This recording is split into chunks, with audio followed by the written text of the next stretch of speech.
especially to our instructor in THC124 Mr. Laurenti. So, by the way, I'm Ave Brigoli, your reporter about the rule of marketing and strategic planning. So first, what is marketing? So, marketing, it is an action or it is the business of promoting and selling products or services including the market research and advertising. It also includes the figuring out what is the target market of a specific product. Next, we have what is strategic planning. So, strategic planning, it is the process of documenting and establishing the direction of your small or big business's venture, of both assessing where you are and where you are going. Especially, it includes the business mission, vision, values, long-term goals in order for you to achieve it or reach for it in no time. The ideas defining strategic planning. So first, we have managing a company's business as an investment. Of course, having this strategic plan, you can gain a big profit and you can easily accelerate a specific business. So next, we have accessing accurately the future profit potential. So you must foresight figuring out the profit for the future about this specific business for you to be able to know if you will continue this business or not. So next is underline strategic planning. So yes, strategic planning is a must. If you are in a business world, strategy must be implemented for you to be successful. Major organizational level. So first we have corporation level, responsible for strategic planning of whole organization. So corporation level is responsible for the game plan for administering and directing the whole concern of a specific business. It here lies about the decision of the whole organization. So next we have the division level, responsible for the allocation of funds to each business unit strategic plan. So the division level is responsible for balancing the funds going in and out of the business for them to know if the business gains profit or it loses profit. Business level, responsible for developing business unit strategic planning. So business level, integrated and coordinated to set commitments and take action to gain a competitive advantage by exploiting core competencies by a specific product market. So it indicates in the business level that you should figure out a target market for you to be able to sell your product and gain a higher income and profit. Product level, responsible for developing marketing plan to achieve objectives. So, product level. So, you need to focus on figuring out a specific target market for you to be able to sell your products and gain enough profit and get back your income. So here lies about where your product is going, who will avail it. Next, we have the nature of performance business. First, stakeholder. A business must strive to satisfy minimum expectations of each stakeholder. So if managing a company, if so many people involved in it, especially the stakeholder, you need to satisfy them for them to be able to continue invest in your company. So next is processes. Companies build cross-functional teams that manage core business process to be superior competitive. So, processes. A company must hire individual that is expert in the world of business for them. Their business is helped by the functional teams for them to go hire resources. Companies identify their core competencies and use them as the basis of strategic planning. So, resources. Yes, companies identify each individual working in the company about their knowledge and skills. How will they produce a productive work to uplift the business system? So next is the organization. Companies align their organization structure policies, and culture strategy. So the organization will collaborate each other for them to build a unique strategy for them to be able to sold their products and figure out their specific target market for them to be able to gain and accelerate their specific business. Structure of Performance Business Pyramid talks about that in managing a business, you need to meet the demand of stakeholders for them to continue invest and to satisfy them that their money is growing. And also, the company must generate ideas or plans to solve situations to improve function management, building a strong team equipped with the skills and knowledge to make the business for a long-term purposes. Dynamic relationship among stakeholders group in a high-performance business explains that the more stakeholders coordinate with each other, the more growth of the business can be, and it can grow the profit of it. And by the looks of it, the stakeholders will gain more trust from each other and can lead the business into a successful way. Corporate strategic planning. Corporate mission. A corporate mission focuses on broad purposes of the organization and is a general criteria for determining long-term organizational effectiveness. So the corporate mission is all about planning strategies if their specific business will continue to set in a long-term business in the future and to make it effective. Elements defining the corporate mission. First, history. Second, current preferences of the owner. Third, resources. Fourth, distinctive competencies. Next, we have the corporate mission statement. A mission statement provides company employees with a shared sense of purpose, direction, and opportunity. So here lies the foresight on how to hold each other to make their business to be more effective and accelerate in no time. A mission statement also here lies on how will they achieve or reach their objectives about the business. Lastly, we have the characteristics and focused goals. Good day everyone, I am Charisse. I am from Group 3. So our subject for today is THC124, or also known as Micro Perspective of Tourism and Hospitality Management. So our topic for today is all about establishing SBUs, or also known as Strategic Business Unit. So there are four steps in establishing Strategic Business Unit. First is unique business mission.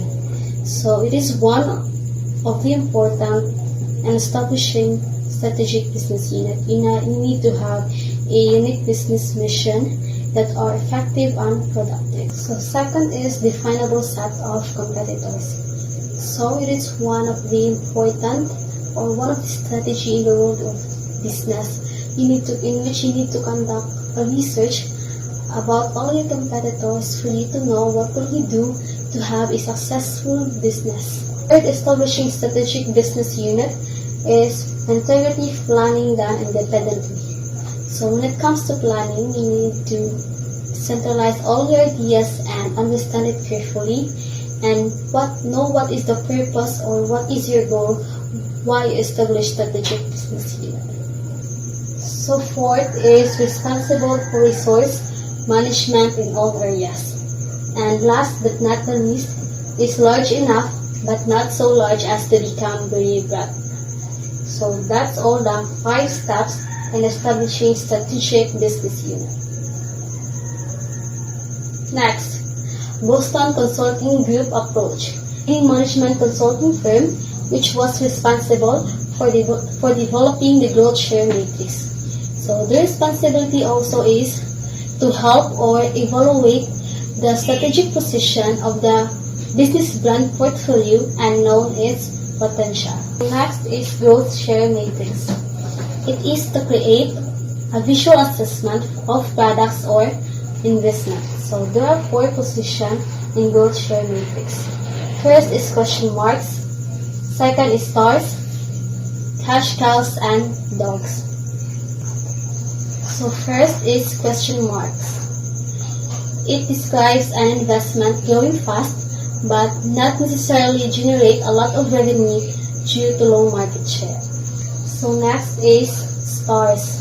So it is a high growth rate in high growth market in which it makes and consumes a large amount of capital. Third position is cash cows. Cash cows has a high market share in a low growth market in which they generate more revenue than the resources they consume. Lastly is dogs.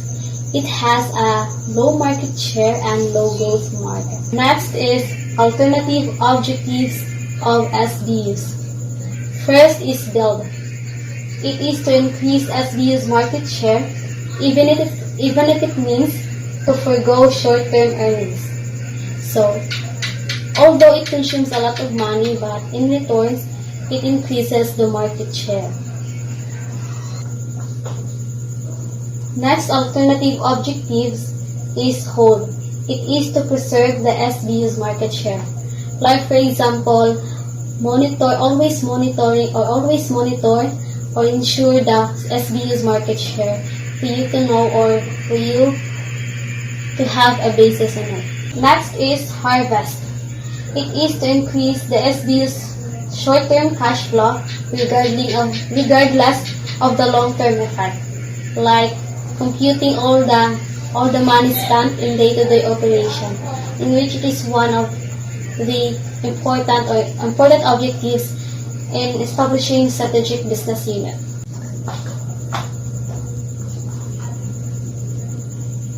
Last is divest. It is to sell or liquidate the business in order to use the resources more efficiently. Like for example, selling of machine or properties and then buy a new resources. So that's all the 4 alternative objectives of strategic business unit. Next, planning new businesses. First is intensive growth opportunities. So there are 4 types in intensive growth opportunities. First is hands-off product market expansion grid. So next is market development strategy. It identifies and develops a new market segment for current products in which their target is the non-buying customers. So next is product development strategy.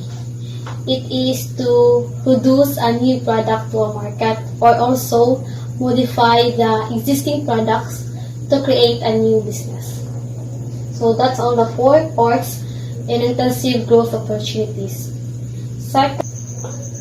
Second is integrative growth opportunities. So integrative growth opportunities is a growth strategy in which the company increases the sales and profit through backward integration, forward integration, and horizontal integration. So what is backward integration?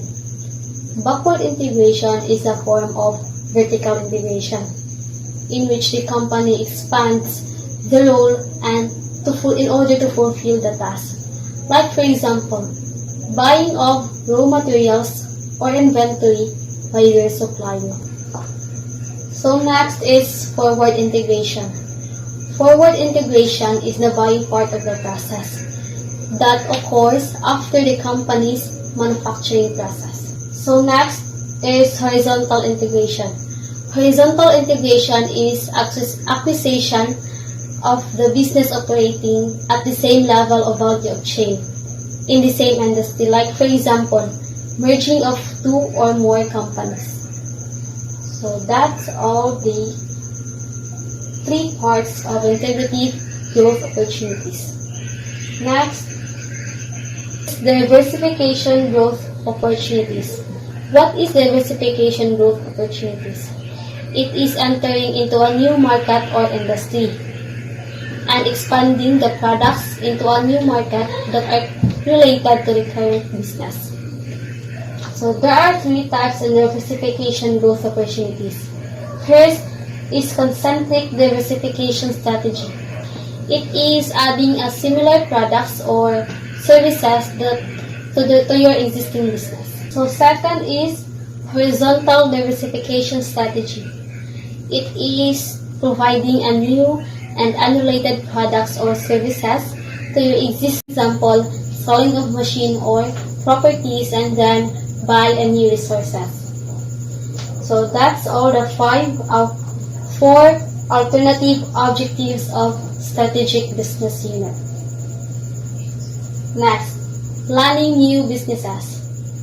First is intensive growth opportunities. So there are 4 types in intensive growth opportunities. First is hands-off product market expansion groups. So next is market development strategy. It identifies and develops a new market segment for current products in which their target is the non-buying customers. So next is product development strategy. It is to produce a new product to a market or also modify the existing products to create a new business. So that's all the 4 parts in intensive growth opportunities. Second is integrative growth opportunities. So integrative growth opportunities is a growth strategy in which the company increases the sales and profit through backward integration, forward integration, and horizontal integration. So what is backward integration? Backward integration is a form of vertical integration in which the company expands the role and in order to fulfill the task. Like for example, buying of raw materials or inventory by your supplier. So next is forward integration. Forward integration is the buying part of the process that occurs after the company's manufacturing process. So next is horizontal integration.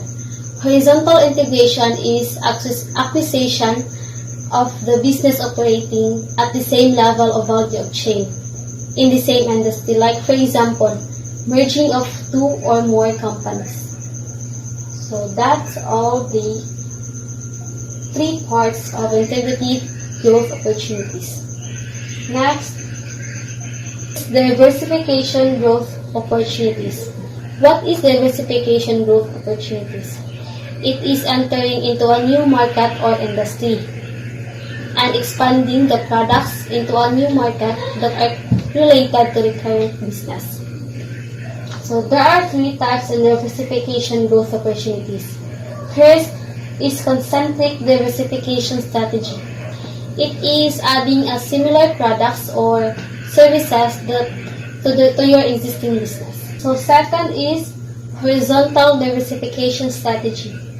It is providing a new and unrelated products or services to your existing customers. Last is conglomerate diversification strategy.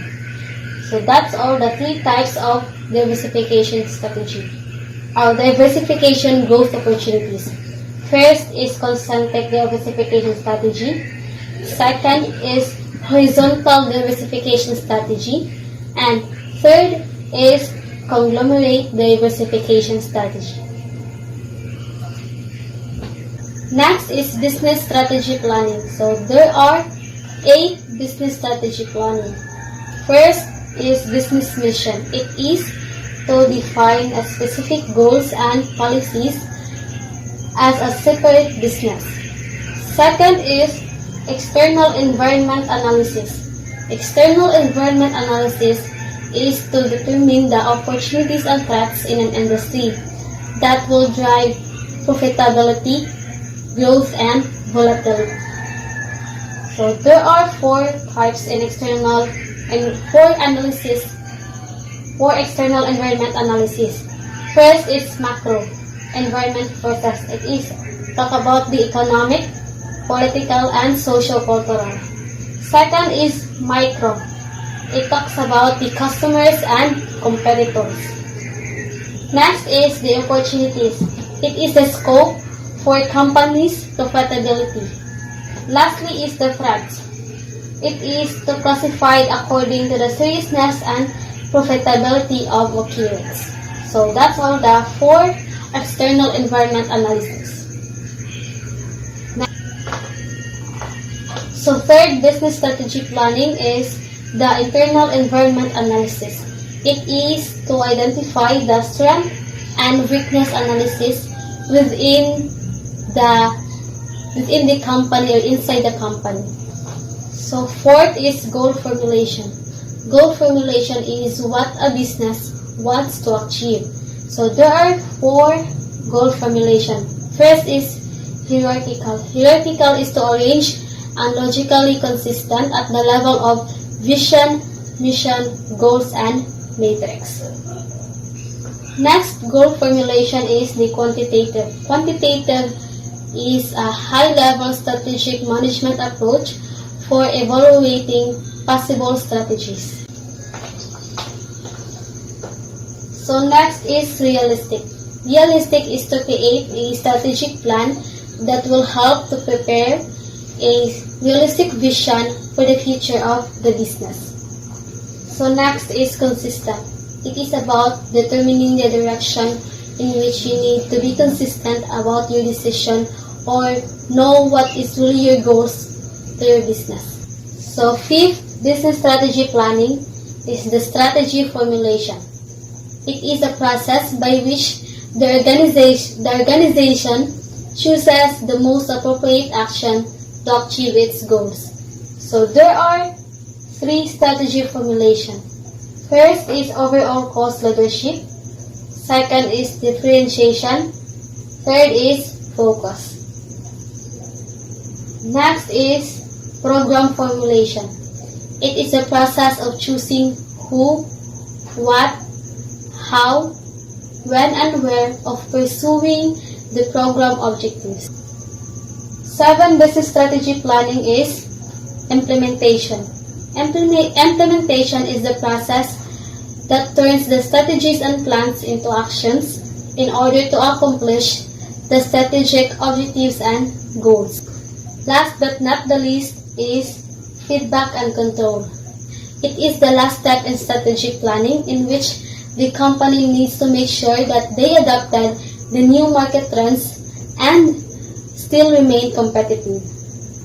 So that's all the 8 business strategy planning.